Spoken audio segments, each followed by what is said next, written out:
Salam sejahtera bagi para pendengar dan penonton Ngopas, dimanapun Anda berada. Nama saya Pendeta Kian Holik dari Sydney, Australia. Selamat datang di channel Ngobrol Pastor, di mana kita akan membicarakan secara santai topik-topik yang berhubungan dengan pelayanan dan kehidupan para pastor atau para hamba Tuhan, maupun aktivis Kristiani, baik di dalam gereja maupun di dalam organisasi Kristen.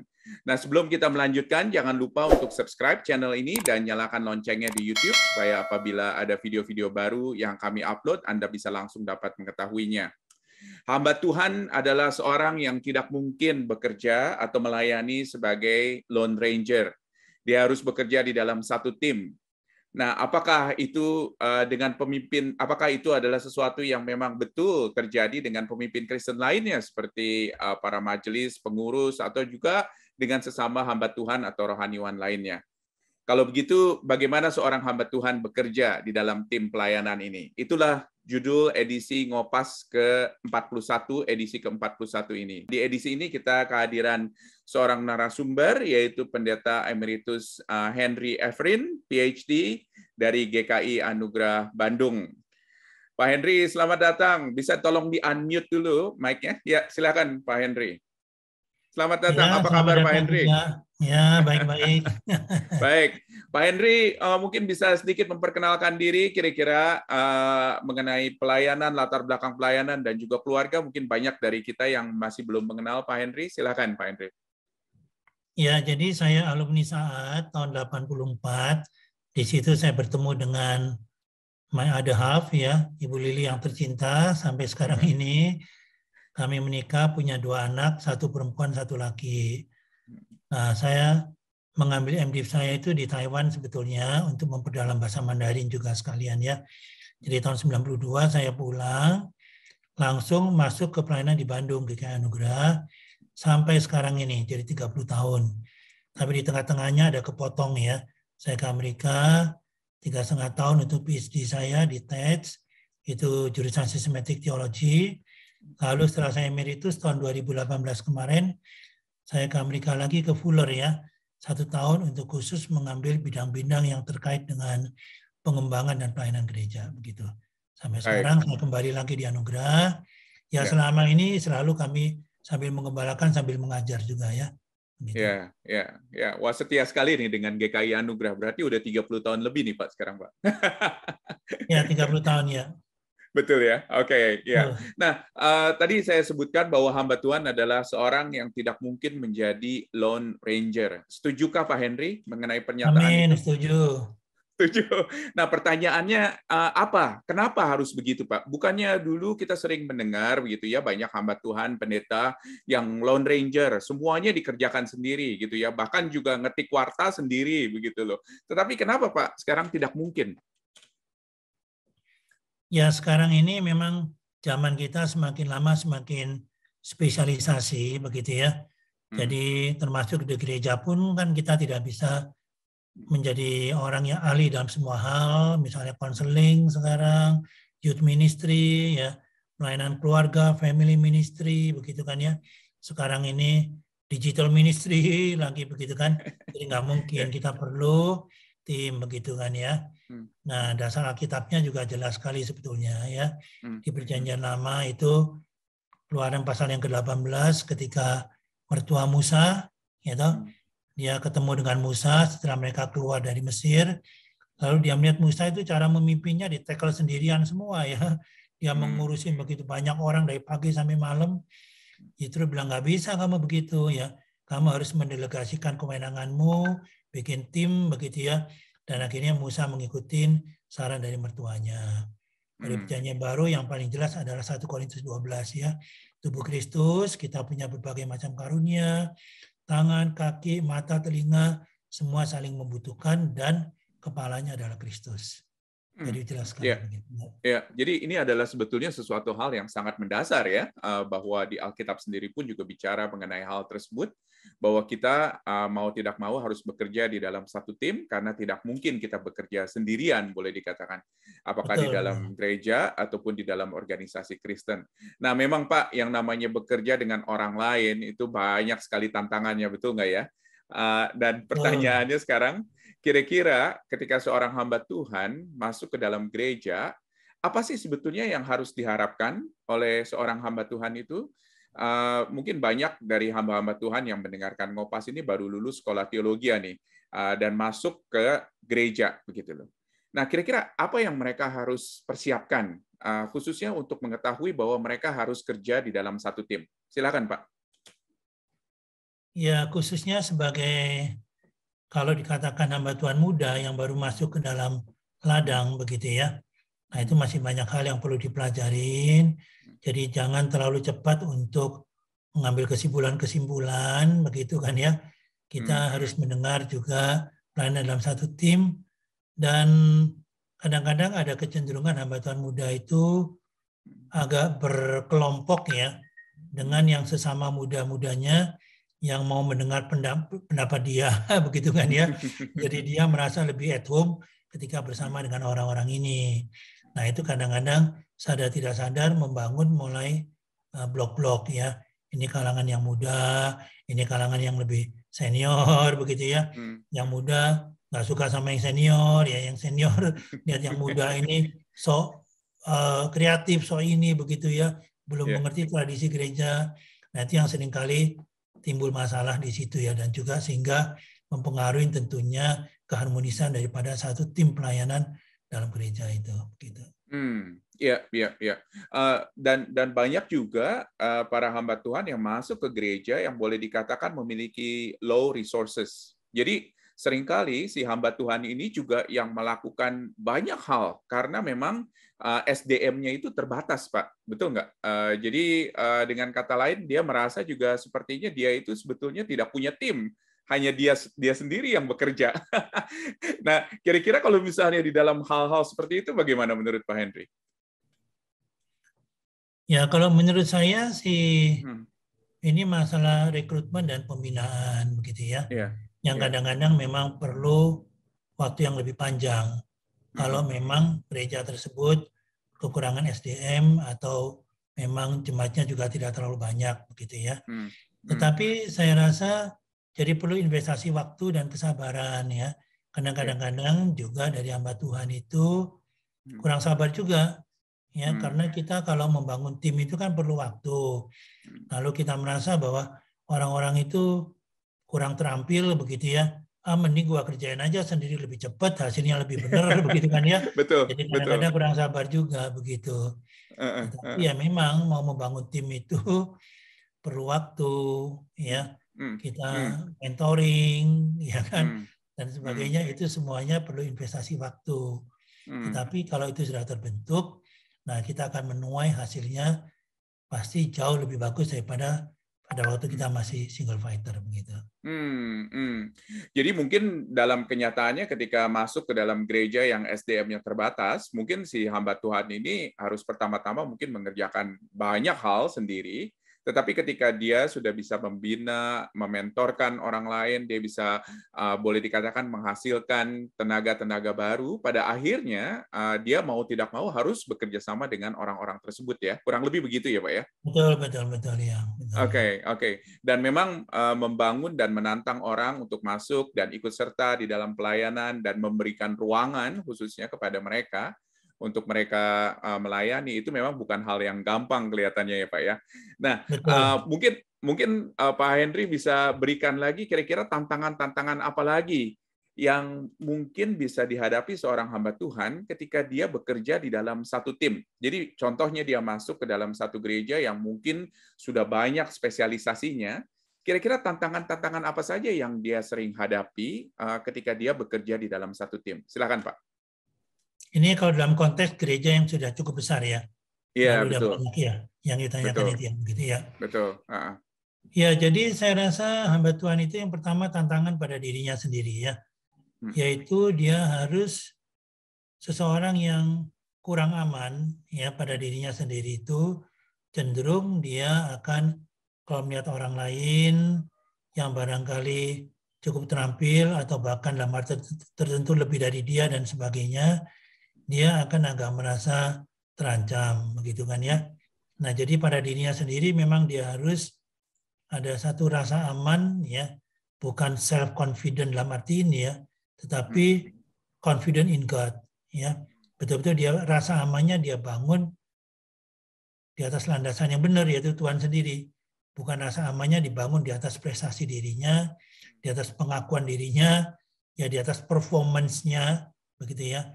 Tapi betul-betul dibangun di atas ini, begitu ya. Rasa aman yang Tuhan berikan kepada dia itu, begitu. Yeah. Nah, yang kedua yaitu tantangan dari luar itu, yaitu tadi, jadi kita memang perlu ini ya, perlu punya wawasan yang lebih luas, dan jangan kadang-kadang kita itu sadar tidak sadar agak enjoy juga ya. Enjoy itu kita melakukan semuanya sendiri ya kan ya, menjadi superstarnya di situ dan sebagainya kan ya, sehingga kita sangat peduli terhadap apa yang orang lain lihat tentang diri kita gitu ya. Kita membuktikan bahwa kita bisa, kita ini dan sebagainya kan ya.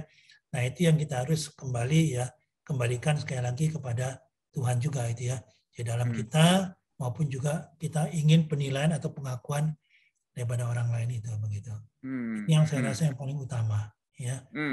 Ya.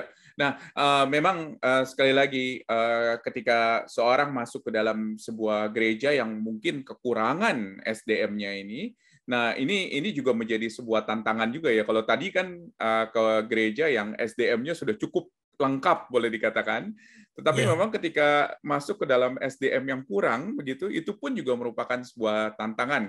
Nah, menurut Pak Henry, kira-kira tantangan-tantangan apa lagi yang dihadapi oleh seorang hamba Tuhan ketika dia masuk ke gereja yang semacam itu? Ini yang konteks yang SDM-nya kurang, begitu ya? SDM yang kurang ya, betul. Ya, walaupun kurang kan pasti ada, bukannya tidak ada, begitu kan ya? Jadi ya sekali lagi, menurut saya tantangan yang utama di situ adalah proses mentoringnya itu, ya, proses mentoringnya itu. Karena biasanya kita kan pengennya, kita mengadakan pelatihan, misalnya begitu kan ya. Lalu kita ingin pelatihan 10 orang. Kalau punya gereja kecil pun, tapi lah, dikumpulin orangnya 10-15 orang, begitu kan ya. Kita kasih pelatihan dan sebagainya, lalu kita jaring semua dan kita harap jadi, begitu kan ya. Padahal nggak bisa begitu, ya kan. Harus satu persatu. Ya, masalahnya gitu kan ya. Ya, selain mungkin ada yang kelas besarnya itu, tetapi harus ada pendampingan satu persatu. Itu yang jauh lebih efektif kan ya, dan itu yang mencetak orang-orang yang kita ingin harapkan. Tuhan Yesus kan juga begitu kan, dia 12 murid begitu kan ya, tapi ada lingkaran yang lebih kecil lagi, 3 orang ya kan ya, Petrus, Yohanes, Yakobus begitu kan ya, dan dia juga ada waktu dia meluangkan waktunya ke pribadi-pribadi itu ya, dengan Yohanes, dengan Petrus ya. Petrus sudah jatuh dan sebagainya. Yesus khusus menemuin Petrus secara pribadi, Yohanes 21 kan gitu. Jadi memang itu yang paling sulit ya. Kita mau meluangkan waktu kita ya, investasikan diri kita dan waktu kita satu persatu itu gitu. Jadi masing-masing kelihatannya ada tantangan-tantangannya nih Pak. Baik yang di gereja yang sudah lebih lengkap resources-nya, SDM-nya, ataupun di dalam gereja yang mungkin kekurangan begitu ya SDM-nya. Nah, kira-kira seorang hamba Tuhan itu dia harus ketika dia memilih misalnya masuk ke dalam gereja-gereja tersebut, apakah dia harus sadar gitu ya kalau misalnya memang dirinya itu mungkin adalah seseorang yang harus berubah ketika dia bekerja di dalam gereja yang low resources, ataupun juga dia juga harus mengubah diri ketika dia bekerja di dalam gereja yang high resources. Jadi kelihatannya harus menyesuaikan masing-masing nih Pak. Apa betul begitu Pak? Iya betul ya. Jadi itu kan ada satu istilah ya, semacam contextual leadership ya. Jadi kepemimpinan yang harus menyesuaikan diri dengan konteks, ya kan. Jadi mungkin barangkali ada kalanya ada gereja-gereja tertentu, paling tidak untuk sementara mereka lebih berharap hamba Tuhannya itu seorang yang otoritatif, begitu kan ya. Yang memang punya wibawa hamba Tuhan begitu kan ya, begitu kan ya. Nah di situ mungkin dia ya lebih paling tidak sementara waktu lah ya, sebelum terbangun timnya dia memainkan peran seperti itu, begitu kan ya. Tapi sebaliknya ada gereja-gereja yang lain yang mungkin orang-orangnya lebih generasi postmodern begitu ya dan sebagainya kan ya. Mereka lebih berharap hamba Tuhannya itu seperti teman, ya kan? Itu. Jadi ngomong dengan mereka lu gua begitu kan ya. Mereka lebih merasa enak begitu kan ya, tidak ada sekat di antara mereka dan sebagainya. Kalau hamba Tuhan di situ berperan seperti seorang figur Tuhan yang otoritatif, ya, wah nggak bisa masuk di situ kan ya. Jadi memang kita perlu menyesuaikan dengan konteks ya. Konteks mau bagaimana. Nah itu memang membutuhkan jam terbang juga ya. Jam terbang itu kita melatih bagaimana kita bisa menyesuaikan dengan kondisi dan konteks daripada gereja yang kita layani itu begitu ya. Berarti secara praktek juga memang dibutuhkan hikmat, bijaksana dan juga diperlukan ya, maksudnya adaptability begitu ya dari seorang hamba Tuhan ketika dia masuk di dalam konteks yang A atau konteks B atau konteks C begitu ya. Nah, kira-kira ada tantangan-tantangan lain, Pak, ketika seorang hamba Tuhan bekerja di dalam satu tim secara umum saja. Mungkin kita tidak perlu bicara gereja yang besar dengan SDM yang lengkap ataupun gereja yang kecil. Kira-kira menurut Pak Henry, apa sih sebetulnya sih tantangan-tantangan lain yang ada ketika seorang hamba Tuhan masuk ke dalam satu gereja dan bekerja di dalam satu tim? Ya sebetulnya kan begini, kalau kita bicara tim itu ya, yang paling diperlukan itu apa gitu kan ya. Nah kalau dalam bahasa Inggris itu kan ada singkatan 4Cs ya, 4C ya, 4C ya, 4C ya. Yaitu apa 4C itu? Yaitu yang pertama common goal, ya, punya satu tujuan bersama atau visi bersama ini kan ya. Nah ini yang hamba Tuhan di situ perlu dia mensosialisasikan ya. Visinya itu apa sebetulnya yang dihayati bersama-sama oleh mereka, ya kan ya, common goal. Lalu yang kedua itu adalah yang kedua cooperation, ya, kerjasama, ya. Nah di situ dia bangun ya kerjasamanya itu dengan mereka, begitu kan ya. Lalu kemudian apa namanya bisa menghargai masing-masing punya kelebihan dan kekurangannya, begitu kan ya. Lalu yang ketiga itu adalah communication-nya itu, ya, komunikasinya harus mengalir dengan baik, itu flowing ya. Mereka merasa pandangan mereka dihargain ya. Mereka merasa itu tadi tidak ada sekat dengan ini ya. Kalau saya lebih tipe demikian, pemimpin yang tidak ada sekat begitu ya. Walaupun saya pada waktu masih sekarang ini saya sudah emeritus kan ya, sudah non struktural ya istilahnya begitu kan ya. Nah waktu saya masih struktural itu pun dengan rekan yang cukup banyak juga ya, jemaat gereja kami itu sekarang sih sedikit ini ya, ada yang udah didewasakan pada waktu mencapai peak-peaknya kan kira-kira 2000-an ya, 2000-an dengan rekan kerja kira-kira 20-an begitu ya. Nah tapi saya tidak pernah orang kalau mau ketemu sama saya harus janjian dulu melalui sekretaris gereja dulu, malah apa dan sebagainya. Saya nggak pernah begitu, Mas Ian, yang nggak pernah ya. Saya kantor saya selalu terbuka, yang mau datang ya datang aja begitu ya, yang nggak usah janjian dulu langsung ketok aja ya, apa namanya itu kantor saya, silakan ya. Kalau kecuali saya ada pelayanan yang lain kan ya, tetapi di mana saya ada saya mau open aja. Jadi betul-betul saya ya tidak seolah-olah bertindak sebagai seorang gembala sidang yang ya jauh di atas begitu ya. Enggak begitu. Jadi communication-nya harus free flowing ini ya. Jadi kita bicara teamwork begitu ya. Nah yang keempat itu adalah komitmen ya. Jadi harus memang dibangun komitmennya itu ya, kerelaan untuk membayar harga itu ya. Jadi kalau ini secara umum ini 4C yang paling diperlukan ya. Harus fokus bagaimana supaya tercipta 4C itu begitu. Wah, ini berarti juga sebuah PR dan ini bisa dilakukan boleh dikatakan di dalam konteks apapun kan ya, maksudnya ya. Baik itu di dalam konteks gereja besar maupun gereja kecil ya. Betul, harus 4C itu ya. 4C itu ya.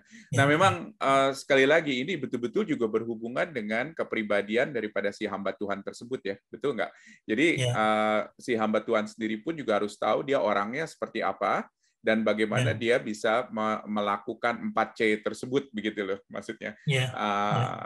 Dan kepribadian dengan kepribadian yang berbeda-beda begitu ya.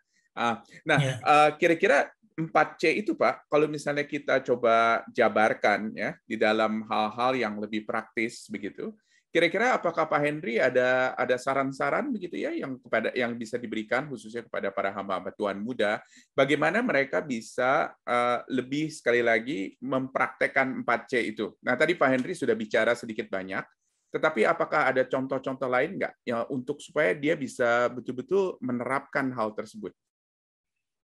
Ya, tadi saya sudah singgung Ah, sedikit ya tentang saya ya, nggak ya pintu kantor ya, saya ya, selalu terbuka itu dan betul, sebagainya, itu kan betul. praktis sekali begitu kan ya. Nah, Ah, selain itu memang saya berpikir begini, mm, kita itu ini saya rekan mm, hamba Tuhan kami lumayan banyak gitu ya. Saya ya, selalu suka guyon ya, ya. tapi ya setengah guyon setengah benar juga ya. Selalu kalau orang selalu suka tanya, Pak Henry dengan rekan-rekan yang muda bagaimana begitu kan ya? Ah, Apa ah, namanya? Kadang-kadang kita suka mendengar ya, seorang pendeta mm, senior itu rekan-rekan yang mudanya merasa mm, apa agak diinjak-injak lah ya atau mm, bagaimana begitu kan mm, ya. mm. Tapi saya suka guyon ya. Saya malah suka diinjak-injak sama yang muda, saya bilang. Tapi sedikit guyon lah ya. Ya, Ya ya, ya. maksudnya itu apa namanya? Saya Mm, tidak memandang ini ya, tidak mm, memandang senioritas ya dan mm, sebagainya ya. mm, Ya kepribadian kita sekali lagi harus berubah begitu ya. Saya ini cenderungnya kalau kita bicara orang itu kan dalam kaitan dengan tugasnya pelayanan ya, ada ya. orang yang task oriented, ya, ada orang yang person oriented, gitu. Mhm, Saya kecenderungannya awalnya itu lebih task oriented, ya. mhm, Jadi orang task oriented itu kan yaitu strict ya tugasnya, jadwalnya begini dan sebagainya, berhubungan mhm, dengan orang itu lebih apa ya, yang formal begitu dan sebagainya kan ya. Orang yang task oriented kan begitu. Orang yang person oriented kan lebih person ya, ya. hubungan dengan orang itu lebih santai, lebih Mhm, membangun friendship-nya ya, begitu kan mhm, ya, ya begitu. mhm, Nah, saya dulu cenderungnya task orientednya kuat begitu. mhm, mhm. Tetapi yang melalui pengalaman, melalui dibentuk dan sebagainya, saya tahu saya harus berubah ya. Ya, Dari task ya. oriented itu lebih mengarah ke person oriented begitu Mhm, ya. mhm. Nah, jadi sekarang ini barangkali ya task oriented tidak sama sekali hilang begitu ya. Tetapi mungkin agak di tengah lah sekarang ya, agak di tengah ya. Ada task Ya, ya. orientednya begitu, tapi juga ada person orientednya. Bisa Ya. belajar enjoy being with people ya. Dulu saya Mhm, nggak terlalu enjoy itu ya. Ini sekarang mhm. lebih coba belajar itu dan sebagainya begitu ya. Ya Ya, kurang ya. lebih tidak tim juga gitu kan ya, kita harus enjoy being dengan mereka begitu kan Mhm, ya. Enjoy being. Setiap orang kan dalam tim itu ya 10 orang. Kalau kita kelompok kecil misalkan ya, komsel ya 10 orang atau 12 orang atau senada ukurannya berapa kan ya. Pasti ada yang troublemaker tanda petik ya, yang ya, kurang ya, ya. disenengin di dalam tim Heeh, itu kan ya, mhm. begitu. Tapi Rick Warren pernah memberikan satu tips yang bagus sekali. Dia bilang kalau di dalam tim ya ada orang yang troublemaker, ya toh, jangan dicari orang itu. Barangkali orang itu ada Anda sendiri katanya. Barangkali kita lah troublemaker-nya, kan ya. Ya, ya, ya, Jadi kita ya. harus sadar ya, kita juga mau berubah ya. Kita Hmm. ya.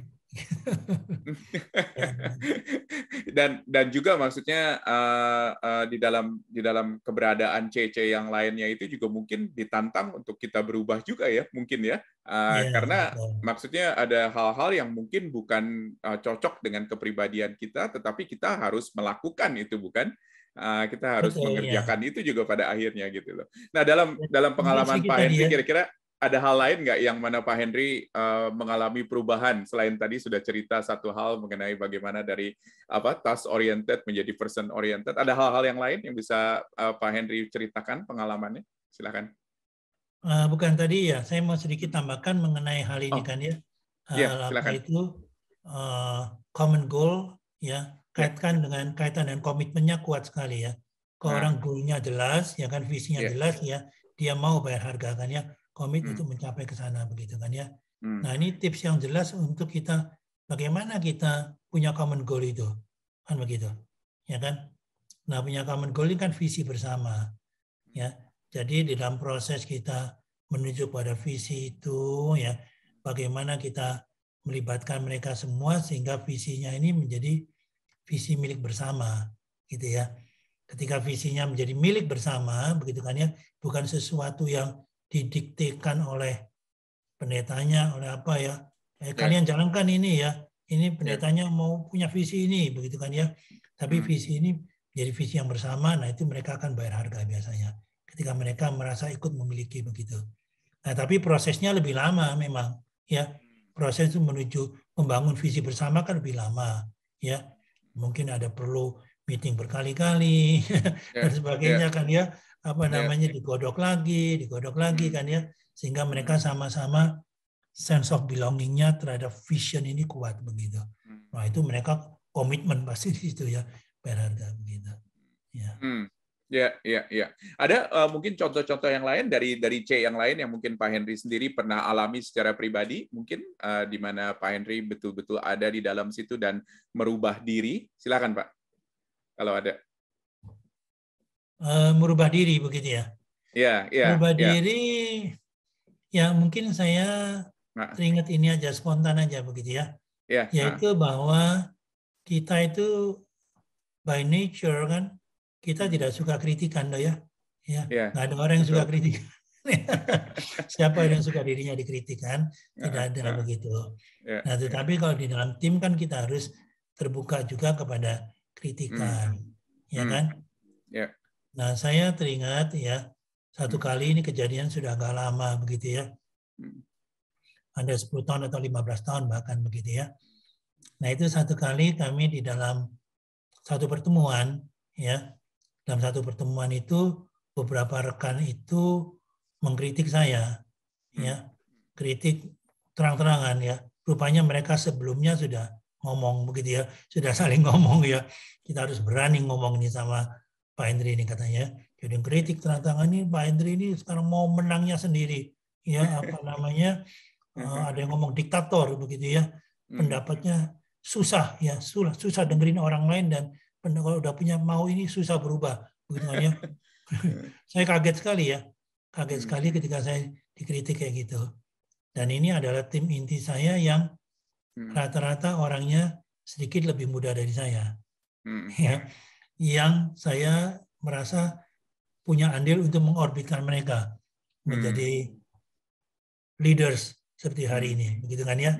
Oh, waduh, kritik kayak begini ya, marah kan ya, nggak lu siapa lu begitu kan ya, berarti kan begitu gitu. Nah, tapi di situ saya belajar satu hal, ya, belajar satu hal lagi, udah mau darahnya udah mau naik begitu kan ya. Itu saya satu pengalaman ya, seperti ada suara Roh Kudus berbisik kepada saya, ya. Kamu jangan ini dulu, dengerin dulu yang mereka ngomong itu. Ada benernya enggak? Ya soalnya gitu ya. Suara itu ya, ada benernya enggak? Introspeksi dulu kamu, ya. Wah, saya kaget ya. Kaget, saya terdiam di situ ya. Terdiam di situ lalu saya introspeksi mikir ya, barangkali memang ada benernya, ya. Barangkali setelah saya waktu itu mungkin saya sudah hampir 20 tahun di situ ya, udah merasa wah ya, saya harus didengar dan sebagainya ya. Barangkali begitu kan ya. Nah, lalu di situ saya terdiam. Akhirnya saya dengerin mereka ngomong lebih lama ya, dan akhirnya di situ kita akhiri pertemuan itu, kita menangis ya, kita berdoa bersama-sama begitu ya. Ada satu openness ya. Jadi satu hal yang bagus sekali. Tapi dari situ saya belajar satu hal, Mas Kian ya. Saya belajar yaitu apa? Pada waktu orang mengkritik Anda, ya, barangkali motivasinya apapun itu, ya. Tetapi kalau Anda mau humble di hadapan Tuhan, mau introspeksi diri, sedikit banyak pasti itu ada kebenarannya yang Tuhan ingin ada koreksi di situ. Ya. Sekarang ini pada waktu orang mengkritik Anda, walaupun motivasinya mungkin dia nggak senang dengan Anda, apapun, ya. Tapi kalau kita mau humble, ya, sedikit banyak pasti ada kebenarannya. Mungkin hanya 10%, mungkin 20% ya. Tapi ada kebenaran yang Tuhan ingin supaya kamu belajar aspek itu. Rubah aspek itu. Gitu. Ya. Luar biasa ya. Maksudnya ini betul-betul diperlukan sebuah humility dari diri kita sendiri, kerendahan hatian. dan juga mungkin pertama-tama ialah mau mendengar dulu gitu ya, mau mendengar apa yang orang lain bicarakan, terus kemudian kita dipanggil untuk humility dan kita dipanggil juga untuk mengintrospeksi diri dan melihat perubahan-perubahan apa yang harus kita lakukan juga begitu ya, karena Betul. seperti yang tadi Pak Henry katakan bahwa kita nggak bisa bilang bahwa semua yang mereka katakan itu mungkin salah, tetapi kita akan melihat gitu loh aspeknya dari aspek A atau aspek B dan bagaimana kita merubah diri begitu loh di dalam Betul, hal iya. tersebut. Wah, Apalagi kalau terima yang kasih ngomong banyak itu, Pak Andrew. ya apalagi kalau orang yang ngomong yang kita tahu ya, kita nggak Iya. seneng orangnya dan kita tahu dia ada sentimen ke kita kan itu, ya, pasti kita udah defense-nya udah nutup dulu kan, gitu kan. Betul. Iya. Padahal barangkali ada sesuatu yang di situ yang. Ya. Diperlukan humility dan diperlukan trik-trik juga nih Pak Henry kelihatannya nih untuk bisa masuk dan bisa ada di dalam zona di mana kita bisa menerima apa yang orang lain katakan dan juga kita bisa mengintrospeksi diri begitu ya. Tapi luar biasa ini keluar dari mulutnya Pak Henry sebagai seorang gembala yang senior, yang berpengalaman, tetapi juga tetap siap untuk dikritik dan menerima masukan tersebut begitu loh. Pak Henry, belajar, kalau masih terus belajar ya. Masih terus belajar ya. Ya. Nah, Pak Henry, kalau misalnya ada sebuah tim kerja yang ideal. Jadi ini kita berangan-angan nih Pak Henry. Tim kerja yang ideal di dalam gereja apakah itu antara hamba Tuhan dengan majelis atau antara hamba Tuhan dengan hamba-hamba Tuhan lainnya. Kira-kira seperti apa sih Pak tim ideal itu Pak? Kalau misalnya ada beberapa ciri saja, mungkin Pak Henry bisa sebut 3 ciri atau 2 ciri, kira-kira tim ideal itu tuh seperti apa Pak? Silakan Pak. Ya, kalau bagi saya tim ideal, yang pertama memang itu tadi ya, sama-sama mau meletakkan kepentingan dirinya ya untuk mencapai common goal bersama itu, ya. Jadi mau mengesampingkan egonya masing-masing itu. Itu susah ya, kita manusia. Kelakuan kita itu paling susah lah ya. Nah itu yang pertama itu mau diletakkan dulu ya, dikesampingkan dulu ya, demi kita mencapai tujuan bersama itu. Dan waktu kita mencapai tujuan bersama itu kan tidak peduli siapa yang akan dapat jasa nanti, ya si A lah yang dianggap orang yang paling berjasa untuk mensukseskan itu, si B dan sebagainya, nggak masalah, ya nggak masalah ya, karena memang kita nggak mengejar itunya, ya, tetapi adalah visinya itu tercapai begitu. Nah kalau yang kedua barangkali yang saya katakan yaitu saling menghargai kelebihan dan kekurangan masing-masing lah, ya. Itu yang apa namanya, setiap orang kan pasti punya minimum satu karunia, ya. Tidak ada orang yang satu karunia pun nggak punya sehingga tidak bisa dipakai Tuhan, nggak ada. Sebaliknya juga tidak ada seorang pun yang punya semua karunia sehingga dia tidak butuh orang lain, juga nggak ada kan, begitu kan ya. Nah begitu, jadi kita belajar ya mencermati, menghargai kelebihan dan kekurangan masing-masing begitu, ya. Saya pernah punya pengalaman seorang rekan yang hamba Tuhan yang rasanya ditaruh di sini nggak pas, di situ nggak pas, di situ ya apa dia punya human relation-nya juga kurang bagus mungkin dan sebagainya ya. Ini kan gitu kan ya. Tapi akhirnya dia ditaruh di misi begitu ya. Dia mengembangkan apa namanya itu pelayanan-pelayanan, maksudnya meningkatkan taraf hidup orang-orang desa, ya, lalu bikin peternakan di situ dan sebagainya. Ternyata di situ karunianya ketemu, ya, luar biasa. ketemu ya, dia berkembang di situ kan ya. Jadi kita nggak tahu ya, begitu ya. Nah ini kita harus belajar menghargai itu begitu ya. Lalu barangkali satu lagi ya mungkin inilah ya, ada satu kepedulian yang tulus lah, ya. Satu dengan yang lain ya, kepedulian yang tulus kepada well-being daripada orang itu ya, dan juga mungkin keluarganya begitu ya. Itu kita apa, ada satu kepedulian yang tulus di situ, bukan hanya kita ketemu ini urusannya kerja pelayanan ya, saling memanfaatkan di situ ya, tapi tidak tidak peduli dengan dia punya ya Ya, well-being dia itu ya, apa betul, keluarganya dan sebagainya. Mungkin dia sedang betul. mengalami pergumulan yang kita nggak Hmm, tahu. You know? hmm, Kita kan sering hmm, judgmental lah. Orang ini, hmm, aduh, dikasih tugas ini. Kita nggak tahu, barangkali dia sedang bergumul. Ya, hmm, barangkali dia sedang ada masalah dengan keluarganya, dengan istrinya, hmm. dengan anaknya. Kita nggak tahu kan. Nah, itu perlu lebih understanding dan kepedulian yang tulus terhadap rekan sepelayanan atau tim kita itu. Baik, Tiga terima atau kasih diminta banyak, 3 ya, Pak. saya kasih 3. Ayo Kalau kasih mau 5 10 juga, apa kasih kalau mau 10? 5 juga boleh. Enggak, 3 aja. Ya puji Tuhan, dan memang itu tidak mudah ya. Maksudnya bagaimana kita berelasi dengan orang betul-betul secara tulus dan bukan hanya Ya, tahu orang itu untuk bekerja sama dalam program, tetapi juga mengerti pribadinya, benar. tahu Betul. pribadinya, tahu keluarganya, dan memang Ya, itulah yang harus kita lakukan sebagai pastor ya, karena kita betul. itu bukan hanya mengerjakan program, tetapi kita menggembalakan orang-orang tersebut gitu loh, agar mereka bisa Amin. menjadi dewasa dan mereka bisa lebih dekat lagi berjalan dengan Tuhan Yesus begitu loh. Nah, Pak Henry, ini ada satu pertanyaan lagi dan saya tadi nggak kirim dulu ke Pak Henry ini pertanyaan ini. Sorry. Kalau misalnya pendengar kita itu adalah hamba-hamba Tuhan yang masih cukup muda, ketika mereka masuk ke gereja dan mereka menghadapi ada hamba-hamba Tuhan atau majelis yang lebih tua, yang lebih senior. Bagaimana, ada tip-tip nggak yang Pak Henry bisa berikan kepada kita semuanya yang lebih muda ini, supaya kita bisa memiliki tim kerja yang sehat, khususnya dengan hamba Tuhan yang lebih senior atau yang lebih tua, atau dengan majelis yang lebih senior atau lebih tua. Kira-kira ada tip-tip yang Pak Henry bisa berikan dari pengalaman Pak Henry, misalnya menggembalakan? Silakan, Pak. Ya, pada waktu saya masuk di GKI Anugerah ya, pada Hmm. waktu itu saya masih pendeta yang masih muda ya. Saya dipendetakan kan di Surabaya sebetulnya di GKI Gloria.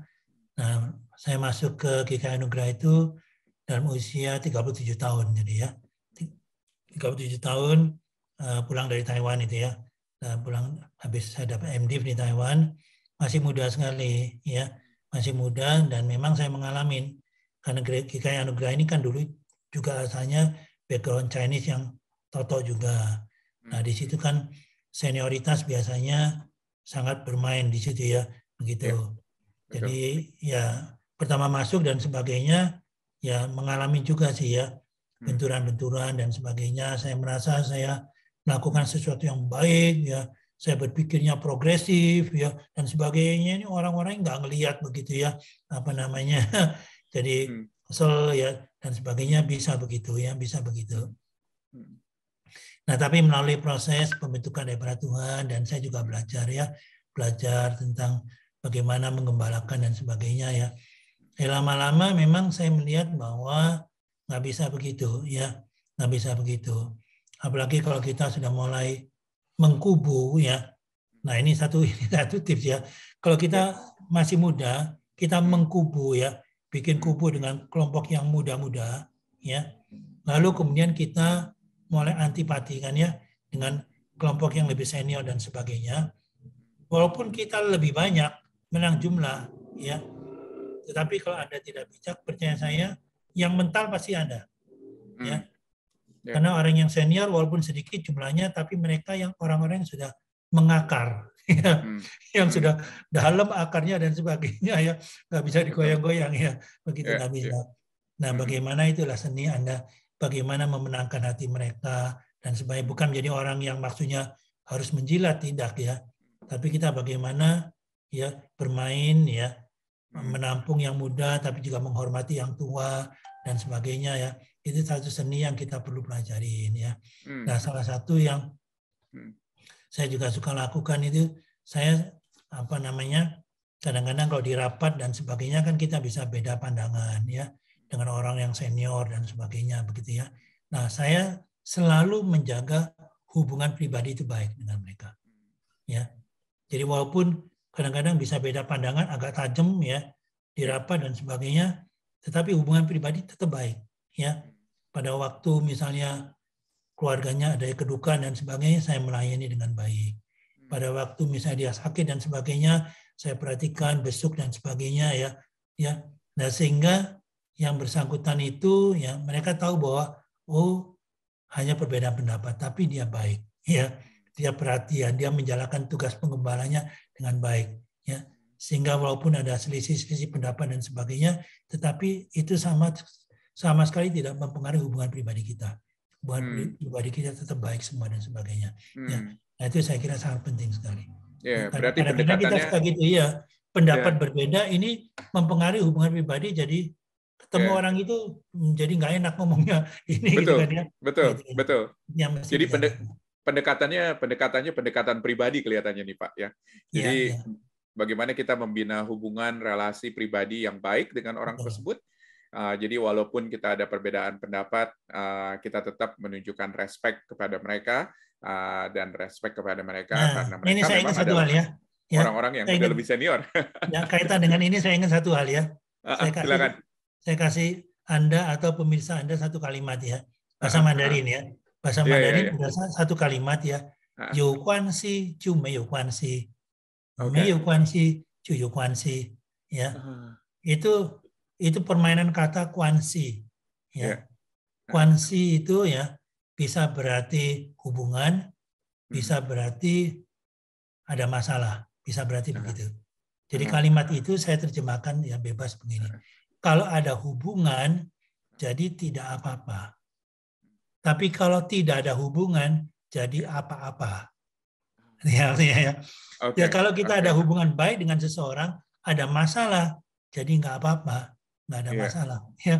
Tapi kalau tidak ada hubungan dengan seseorang, masalahnya kecil, jadi apa-apa, jadi besar.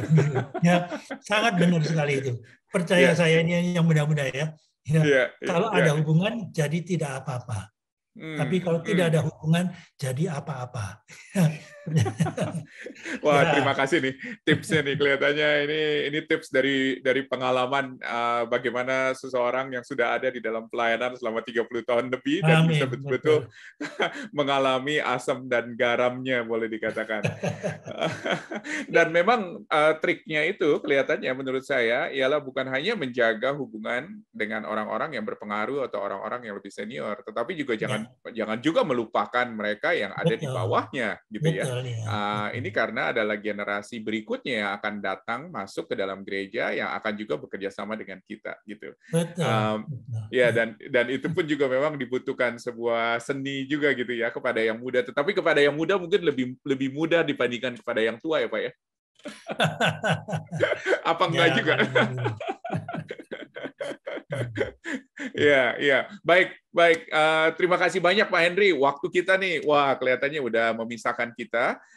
Saya mengucapkan terima kasih banyak. Pak Henry bisa tolong tutup di dalam doa dan tolong doakan khususnya kepada gereja-gereja, bagi gereja-gereja yang mana ada tim-tim pelayanan.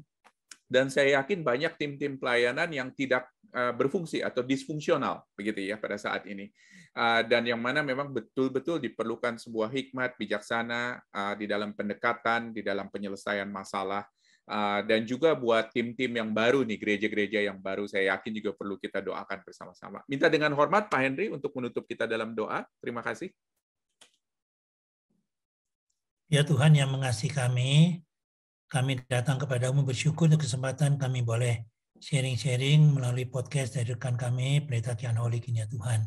Kami berdoa supaya dimanapun rekan-rekan atau orang-orang yang akan mengikuti podcast ini ya Tuhan, mungkin di Indonesia, di Australia, atau mungkin di negara-negara lain ya Tuhan, kiranya Engkau tolong agar apa yang kami telah bicarakan, kami sharingkan, boleh membantu rekan-rekan kami dalam ladang pelayanannya agar tercipta satu teamwork yang lebih harmonis demi kemuliaan daripada nama Tuhan sendiri dan kemajuan daripada gerejamu. Terima kasih ya Tuhan, segala puji syukur kami kembalikan kepada Engkau, berkati pelayanan dari rekan kami juga di Australia, di Sydney ya Tuhan. Demi Kristus Yesus, Tuhan dan Juru Selamat kami yang hidup, kami naikkan doa ini. Amin. Amin. Oke. Oke.